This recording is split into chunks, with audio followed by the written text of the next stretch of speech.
84 años se cumplen hoy, lamentablemente, de este mega terremoto de 1939 que destruyó gran parte del sur de nuestro país, especialmente en Chillán, Concepción, por supuesto, que de alguna manera generó una nueva ciudad después de esto. Cientos de personas, lamentablemente, fallecieron. Hay homenajes que se van haciendo un día como hoy, pero Luis Almendrae nos trae el recuerdo, la reconstrucción también de algo que lamentablemente es parte de nuestra tierra, los movimientos sísmicos, los males de la naturaleza también. ¿Cómo estás, Luis? Bien, contento de poder hablar de este tema también, que cada año tiene diversas aproximaciones. O sea, los terremotos son parte de nuestra vida, al fin y al cabo, como chilenos. Sí. Estamos acostumbrados a estos movimientos que de vez en cuando, ¿cierto?, nos remecen la vida. Y claramente la historia nos enseña las consecuencias que tienen este tipo de situaciones, tanto en un nivel social, cultural, por supuesto, urbanístico. Y el terremoto del 39, sin lugar a dudas, va a pasar a la historia como el terremoto que más ha afectado a nuestra sociedad. O sea, la cantidad de gente que falleció producto del terremoto, aún no se sabe exactamente cuánto fue. Se habla de 20.000, se habla de 24.000, se habla de un montón, al no existir registro civil como lo conocemos hoy en esa época. Al haber mucha gente también, familias completas perecieron en ese terremoto y la destrucción fue bastante grande. Siempre se habla del terremoto de Chillán porque claramente el epicentro fue en Quirihue y afectó gran parte de lo que conocemos hoy como Ñuble, pero en realidad afectó desde el sur del Maule hasta el norte de la Araucanía. Hay un antes y un después en la forma de ver y de convivir con los sismos en Chile. Absolutamente. De hecho, los terremotos, cada terremoto va enseñando algo. El de 1906 en Valparaíso, por ejemplo, ya empezó a dar ciertas lecciones o maneras de cómo poder enfrentar esta situación. El del 28 de Talca, sin ir más lejos, fue el que determinó la Ley General de Urbanismo y Construcción. Y el del 39, evidentemente, fue ya. Hay que de algún modo modernizar las técnicas de construcción, empezar a incorporar ya una forma de construir absolutamente distinta y moderna. Bueno, y de ahí que Chile también esté bastante bien posicionado con respecto a las normativas para la construcción, ¿cierto? Productos de los terremotos en nuestro país. O sea, hay que tener un mínimo, un desde de seguridad ante los movimientos sísmicos. Ahora, más allá de lo que implicó la tragedia, porque lo fue, una real tragedia para la historia de nuestro país, es parte de nuestro territorio. Justamente. Y lo que no es parte de es lo que pasa una vez que empezamos a reconstruir estos edificios emblemáticos. Y ahí también, gracias a este espacio, hemos tenido la posibilidad de ver lo que era, lo que fue, lo que pasó, cómo quedó y después cómo se reconstruyó. Y ahí tenemos unos ejemplos bien lamentables en algunos casos, en otros no había más que hacer, ¿cierto? ¿Qué vamos a revisar hoy, Luis, con estas imágenes? Vamos a revisar algunos casos emblemáticos. De hecho, primero que nada, quiero agradecer a toda la gente que fue a la caminata por el terremoto del 39, reconociendo los efectos del sismo, que fue el sábado. Fue una caminata muy, muy bonita, intensa. Y de hecho conversamos bastante sobre estos mismos edificios, sobre otras características también, cosas que pasaron en Concepción producto de la tragedia. Y la ciudad de Concepción, como todos los terremotos, básicamente un terremoto es una oportunidad para poder de algún modo cambiar cosas, mejorar cosas en las ciudades. En el caso particular de la ciudad nuestra, muchos edificios colapsaron, se demolieron y esto permitió construir nuevas obras con un lenguaje absolutamente moderno, funcional y de acuerdo también a las necesidades de aquel entonces, como pasó justamente con la estación de ferrocarril. Pero era linda la antigua.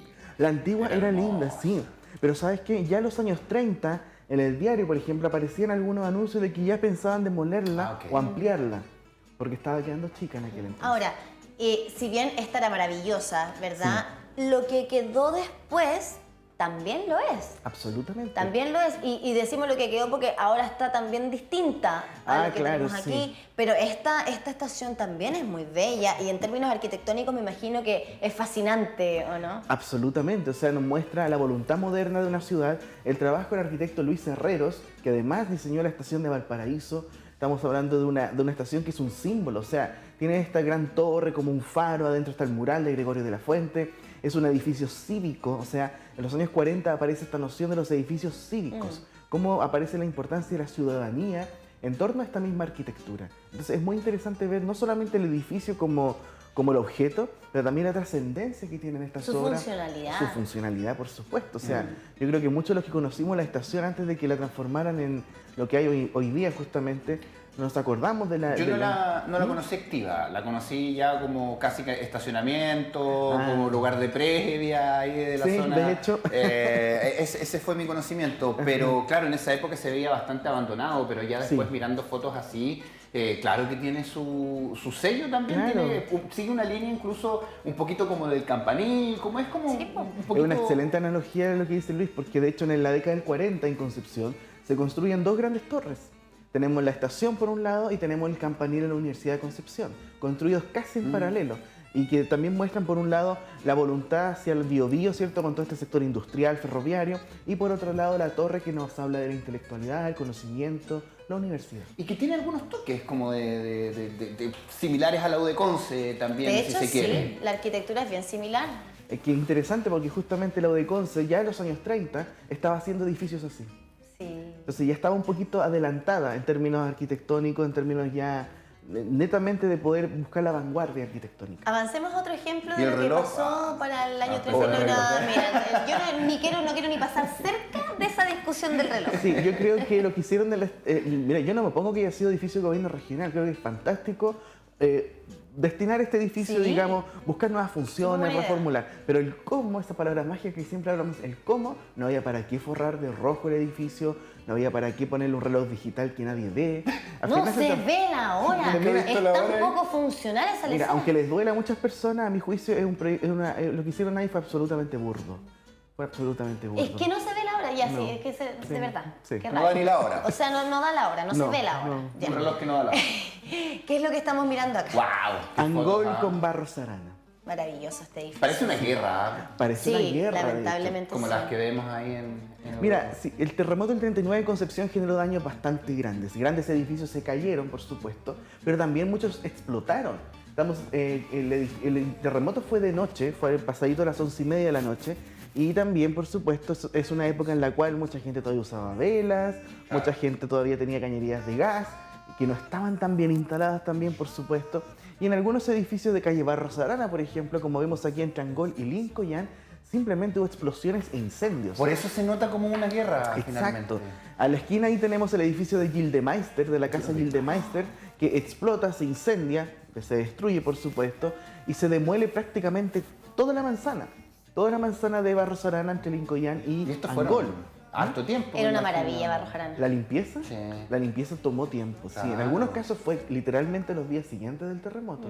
Pero claro, fue un proceso que tomó todo 1939.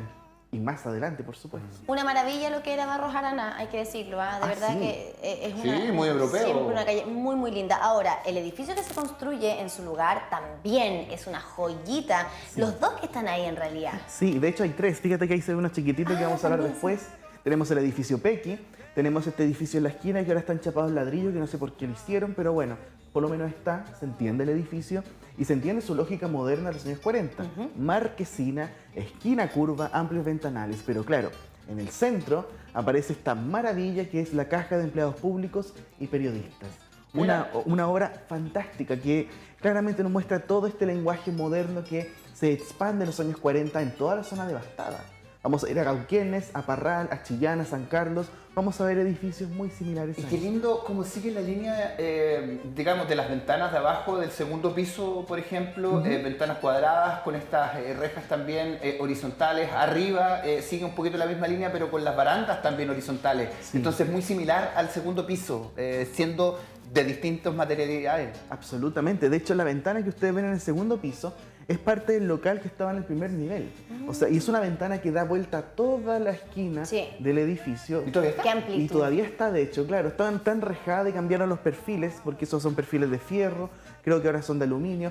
Pero lo interesante es cómo va la idea de iluminar, iluminar los espacios. Oye, pero y es otra ciudad, es impresionante. Sí. O sea, lo que era y que se destruyó por el terremoto, ¿cierto? A lo que quedó después. Yo creo que acá un 7 se sacaron. Claro. Los que quisieron cambiar y en la estación yo creo que también haces un bonito, igual muy bonito la trabajo. modernidad. Muy bonito trabajo. Sí. Ahora, lo que hemos hecho después ya eso es otro tema. Pasemos a la siguiente imagen para seguir conociendo nuestra ciudad pre-terremoto del 39 y post-terremoto. Y post-terremoto. Mira, en Barros Arana, llegando a Lincoln, nos encontramos con este edificio que todavía existe, solo que hoy en día está transformado en oficinas, pegado a un hotel también muy famoso. Y este edificio es el edificio Pequi, obra de los arquitectos Inés Frey y Santiago Aguirre. Inés Frey, una de las primeras mujeres arquitectas en Chile, que también se trasladó a Concepción producto de la tragedia. El terremoto. Porque dieron una oportunidad exacto, también, grito y plata. Era el momento. Fama y fortuna, todo lo demás. Todo. Llegamos, bueno, claro. Y además la posibilidad, yo creo que el sueño de cualquier arquitecto, y ahí no sé si estarás de acuerdo, Luis, poder crear una ciudad con tu visión. Sí, mira, ahí... ¿Cuántas oportunidades tienes de hacer montones, eso? No, claro. Acá con el terremoto sí, pero en otros lados del mundo no. No. Y de hecho es muy interesante lo que dice Cami, porque primero que nada, claro, el terremoto implicó la llegada de muchos arquitectos, se necesitaban arquitectos, ingenieros y constructores. Muchos de ellos eran jóvenes, recién titulados y con las ideas muy frescas en torno a la modernidad. Y además, habían varios conflictos sobre cómo reconstruir las zonas devastadas.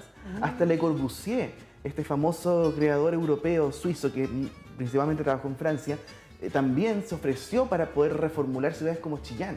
Entonces, de algún modo estaba como bastante ya el tema de la renovación, la modernidad, de reconstruir y hacer una ciudad nueva. Y en una época donde no había tanta conexión con Chillán, como es ahora, que estamos en 40 minutos. Claro, efectivamente, pero Chillán de hecho pasó a la historia como una ciudad modelo en torno a la modernidad. Y edificios como este se multiplicaron. Ahora, ¿cuántos departamentos creen ustedes que tiene este edificio? ¿Cuántos departamentos? 4. 4, dice Luis. 4, yo creo que 8, el doble. 8. Tiene 5 departamentos. Mira, casi le pegó el palo. Son departamentos que están a la vertical. O sea, esto es un departamento, Claro. Qué otro, lindo. otro. Que lo veía por las cajitas.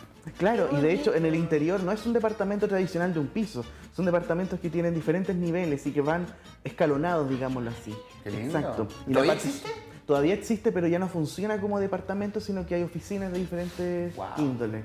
Y claro, y de hecho había una Nunca he botillería en la entrado. esquina. Casa con niveles, eso se puso muy de moda en un momento. Claro, Con porque distintos también... niveles, como el hall de ingreso, el living hacia abajo, el comedor un poquito más arriba. Exacto, exacto. Y estos arquitectos, Inés Frey y Santiago Aguirre, que eran un matrimonio, ellos trabajaron muchísimo ese tema de explorar formas diversas. ¿Era como más familiar este? Claro, sí, pero también absolutamente moderno. Ellos estaban muy influenciados por la arquitectura europea, la Bauhaus, la arquitectura soviética también, que era muy experimental en aquel entonces. Sí, pues ahora no se pensaba mucho quizás en cuando llegáramos al momento de ser adultos mayores, claro. movilidad reducida, porque ahí los desniveles eran un dolor de cabeza y muchos se transformaron en rampas para poder Absolutamente. Eran otras variables. vivir. Exacto. Sí. Y las galerías abajo, un clásico igual. Ay, que Sí. este edificio es tan bonito. Este edificio es precioso. Sí, sí. Es un testimonio notable de lo que fue el terremoto del 39 en Concepción. Es la antigua Caja de Crédito Popular. Actualmente es una sucursal bancaria. Es una obra del arquitecto Jorge Aguirre Silva. Es de 1942. Es una obra bellísima. Cuando pasen por ahí en la esquina de Lincoln con O'Higgins, deténganse a ver el edificio, vean los detalles que tiene. Sí, porque a mí lo que me cae mal es que muchos bancos, no todos, Mm. pero muchas sucursales bancarias afean tanto los edificios. Ay, sí. Porque le mandan encima el nombre, por ejemplo, con... Yo creo que este es un ejemplo un poquito, ¿no? Sí. Hay otros que no. Hay un edificio, hay un banco en particular, aquel que tenemos al frente, por Aníbal Pinto con O'Higgins, ¿Sí? que como que supo conversar un poquito más, respetó las líneas del edificio y tiene los letreros un poquito más chiquititos, Absolutamente. entrecortados. Pero hay otros como este que le mandan encima nomás la No, franja completa con total. el nombre. Y eso bien que aquí clarito. lo achicaron. Hace unos años era gigante el letrero, o sea, era más letrero que edificio. Es Menos- que ha ido bajando un poquito también la publicidad. Es que ya es necesario. Bueno, el tema de la publicidad es un tema bien importante que Concepción está al debe. O sea, necesitamos urgente una regulación de los letreros para poder apreciar nuestra arquitectura. O sea, Bueno, afortunadamente tenemos la regulación de las luces LED que hasta cierta hora nomás tienen que tenerlas prendidas. Es un avance. era necesario eso, era absolutamente necesario. Y bueno, invito a toda la gente que cuando camine por acá vea este edificio. La idea original era mucho vidrio en el primer piso, cosa que pareciera que estuviese flotando Claro. la parte superior. Claro. Fíjense la ventana que se ve arriba, que no es tan, digamos, Las chiquititas. alta y bajita, pero da la vuelta completa a todo el edificio. Iluminación. Iluminación y darle ese toque también de transparencia. Es una época donde los espacios se hacen cada vez más amplios, donde aparecen cosas muy, muy grandes, imponentes, pero también aparece la transparencia.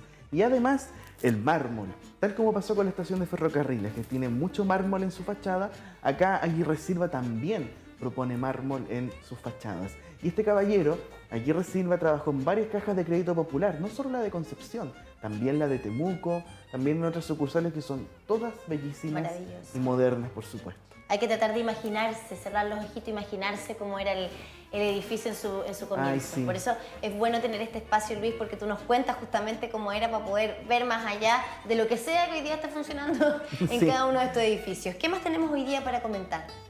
Bueno, tenemos una cosa bien especial, que es el mercado de Concepción, el mercado municipal.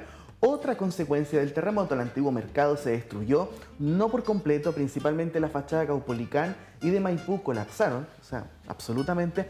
El interior se mantuvo y se hizo un mercado provisorio de madera, como casuchitas, digamos, de madera alrededor. Una historia que de repente puede parecer un poco conocida. Lo interesante del mercado es que se abrió un concurso ganado por Tibor Weiner y Ricardo Miller, que es el que está arriba, que iba a estar en la manzana del frente. Es una maqueta, justamente. En la manzana del frente. Claro, en Carrera, Maipú, Caupolicán y Rengo. En esa manzana iba a estar el mercado nuevo. Al final ese proyecto no se concretó, temas económicos, ires y venires, y al final el mercado se establece en la manzana original con un nuevo proyecto desarrollado por el Ministerio de Obras Públicas, que es el que ustedes ven. Con la cúpula, sí. Con esta gran bóveda, ¿cierto? La que bóveda. Es un sello de Concepción. Sí. Es un sello de Concepción. Y es absolutamente moderno este edificio. O sea, es Era un sello. Yo creo que sigue siendo. Porque aquí ya se destruyó. El esqueleto Claro, por lo o menos sea, todavía está, sí. y claro. A mí lo que me llama la atención, sí, de ese esqueleto es la dignidad que tiene. A pesar de que el edificio, digámoslo así, está en un estado deplorable, que está en una ruina, que claramente no se puede demoler afortunadamente porque es monumento histórico, y que esperamos, bueno, se supone que se va a hacer el proyecto de rehabilitación, pero lo interesante de esa estructura es que soportó 2 terremotos importantes, un incendio, y ahí está. Y es bellísima la estructura. Es bellísima la estructura. Y el edificio original, que ustedes ven aquí en la fotografía, se inaugura en el año 50 y además llama la atención por sus fachadas de vidrio. Sin duda, pero ¿sabes algo? Y esto es bien doloroso porque ahora, claro, sabemos lo que pasó con el incendio y toda esta disputa que existe, pero antes del incendio, este edificio no era ni la sombra de lo que estamos viendo en esta imagen. Absolutamente. Y era muy lamentable entrar y ver todos estos vidrios, por ejemplo. Esas son las consecuencias de las malas decisiones. Totalmente, ya prácticamente no entraba luz, porque yo no sé si era que estuvieran sucios al nivel en el que estaban, o no sé qué habrá pasado, pero da la impresión que era eso, que estaban todos cochinos, y se veían negros. No, y de hecho, mira, el mercado, antes del incendio, por supuesto, hay una historia muy larga de malas decisiones, desde que se privatiza el mercado ya hace tantos años, hace 40 años, desde que se construye esa galería por el lado de Rengo, que también suprime toda la fachada original de Rengo con el tema funcional de los camiones y estacionamiento. Muchas cosas malas decisiones tomadas que claramente afectan el mal mantenimiento, el no tener una... Y imagínense lo que significaría tener este edificio tal cual como era en los años 50. Una maravilla. Pues. Una maravilla, una joya. Un lugar turístico, un lugar donde todos quisieran ir. Y sí, ojalá se pueda retomar cuando obviamente pueda avanzar este proyecto y se pueda retomar con tintes originales. Exacto, exacto, sí. Y que no tiene por qué ser exactamente igual, pero que también que se respete la identidad de un mercado. No traten de traerlo, digamos, darle como ese toque tan artificial y plástico que de repente no queremos ocurre. un mall. No queremos un mall, claro. No queremos un mercado. No queremos un centro comercial, queremos un mercado. Exacto. Eso es lo que se merece la ciudad de Concepción y también sus locatarios y locatarias.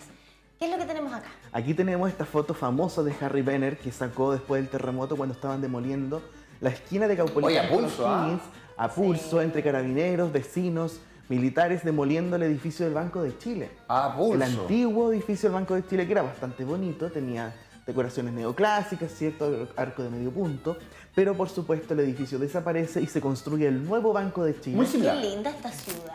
Sí, o sea, ¿Dónde tiene... está esta ciudad? Muy similar. ¿Cierto? Pero los edificios están todavía y el Banco de Chile nuevo es un edificio moderno. Fíjense cómo en la esquina todas las ventanas son, digamos, cuadradas. Hay una cosa bastante interesante en la lectura que tiene el nuevo Banco de Chile. Y lo importante también es ver cómo cambia la ciudad. El Banco de Chile nuevo se construye más hacia adentro, porque se ensanchó la vereda de O'Higgins y además se pensó en un potencial ensanche de la calle O'Higgins. La calle O'Higgins antigua era mucho más angosta. Lo mismo pasó en Caupolicán. Sí. En la esquina, en la foto antigua, nosotros vemos el edificio parroquial del Sagrario, el cual se demuele, por supuesto, y el nuevo edificio parroquial del Sagrario se construye más hacia adentro, ensanchando la vereda de Caupolicán. Claro, que tienes razón. Con el terremoto del 39 cambia la lectura de la ciudad. La ciudad tiene que ser más abierta, las veredas se ensanchan, las calles se ensanchan, Barros Arana también pasa por ese proceso, Freire también en algunos puntos. Aquí es donde está la notaría ahora, ¿cierto? Exactamente, claro. sí. El café en la notaría, claro. Exactamente, sí. Y claro, la ciudad se tiende a modernizar también en función del automóvil, nuevas funciones comerciales, por supuesto que sí, y toda esta nueva arquitectura que ya se está transformando en un estándar. Impresiona que a pulso estaban botando el edificio ahí con... Sí. Tremendo. Y no solo ese, fueron varios que tuvieron que ser casi de inmediato porque hay una de máquina colapso. Ese es un buen punto. Aparte pues, había que demoler muchas cosas, y no era solamente Concepción. También en Talcahuano hubo graves problemas, en Tomé, en Penco, por ejemplo. Claro. Bueno, pasemos a la siguiente imagen para ver lo que sucedió con la Galería Alessandri, también Galería emblemática. Alessandri, emblemática, por supuesto que sí. Y lo que llama la atención de la Galería Alessandri es la noción de lo que les decía anteriormente, el tema cívico. ¿Arquitectura para quién? Para los ciudadanos, para todos los ciudadanos. Y la Galería Alessandri es un caso importantísimo porque no es solo una galería. Estamos hablando de un conjunto de edificios. Tenemos la Intendencia Antigua, tenemos la Galería, tenemos la Tesorería, tenemos el Correo con el antiguo telégrafo, oficinas ministeriales en la Galería y pensando esta galería como una calle para los peatones, como una gran calle amplia techada con bóveda para los peatones, porque estaba esa noción de los servicios públicos. En Chillán tenemos la manzana completa frente a la plaza con los servicios públicos, que es preciosa. Tenemos ahí los tribunales, el Correo, maravilloso. En Cauquenes, algo similar. En todas las ciudades afectadas surgió esta idea de hacer estos grandes edificios públicos para la ciudadanía. Y es por eso que la Galería Alessandri es tan importante. Es mucho más que un centro comercial. Es un espacio histórico para Concepción que representa ese ideario de la reconstrucción del gobierno de aquel entonces, de Pedro Aguirre Cerda y de los radicales posteriores, y al mismo tiempo también muestra esa arquitectura para la gente. Por eso que hoy día se defiende tanto, por supuesto, en estos proyectos que hay para mejorarlo, modernizarlo, destruirlo, dicen algunos. Sí, claro, así porque que vamos a estar atentos a eso porque es una temática importante, pleno centro de Concepción también. Absolutamente. Yo sé que hay gente que quiere demolerla y hacer un mall adentro, pero no sé. Hay que tener bien las prioridades y entender bien dónde estamos pisando. Ojalá que no, Luis. Muchísimas gracias por este espacio. Nos quedaron algunas imágenes pendientes, pero podríamos eventualmente revisarlas y quizás hacer un análisis, no sé si aquí te comprometo mucho, pero de lo que ha pasado también con el último terremoto del año 2010. Ya han pasado, se van a cumplir 13 años. Y aún hay secuelas, aún se ven. Claro. Aún hay secuelas y quizás podríamos hacer también un antes y un después siguiendo la línea de lo que hemos hecho ahora con este espacio. Absolutamente. ¿Hay caminata el fin de semana? Hay caminata el fin de semana. De hecho, quiero invitar a toda la gente que siga la cuenta de Instagram, vea la información. Este fin de semana vamos a recorrer un tema diametralmente opuesto. Vamos a conocer el sector poniente de Concepción. Cerro Amarillo, Plaza Cruz. ¿Qué hay entre medio? La historia de los lugares. Vamos a conocer iglesias, edificios industriales, edificios residenciales, obras de los años 20, 40, 70, historia arquitectónica del sector poniente de Concepción. Oye, me va a matar el director, pero siempre tengo la duda. ¿Cuál es el poniente? Es como yendo para el... No, me refiero al concepto de poniente. Siempre salen del poniente. ¿Es donde se esconde el sol? Claro, justamente para el otro lado. Okay. ¿Dónde se pone? ¿Dónde se pone el sol? Sí, por eso. Pero sabes que mira, de repente, para referencia. Claro, y aquí en Concepción por plan regulador, no sé cómo estará ahora, pero hace unos años tenían separado por cuadrante y está el cuadrante Oriente, que es como de Paicaví, que de hecho se llama Barrio Oriente, digamos, todo lo que está de Paicaví hacia la Plaza Acevedo, por decirlo de algún modo, y estaba el otro sector Oriente, que era poniente que diga así, para el otro lado, digamos. Pero así como, porque todas ciudades son distintas, pero el poniente siempre está donde se pone el sol. Más cercano al río. Más cercano al río, justamente. No, pero lo que voy en el caso de Concepción es como para el Cerro Ya, pero busquémoslo en el pausa. concepto de ubicación, pero para... Buscamos en el diccionario. Porque entiendo que poniente es para donde se esconde el sol. Justamente, sí. Para entenderlo. Ya nos van a... Gracias, Luis. ¿Qué teníamos que aprender? El concepto de oriente.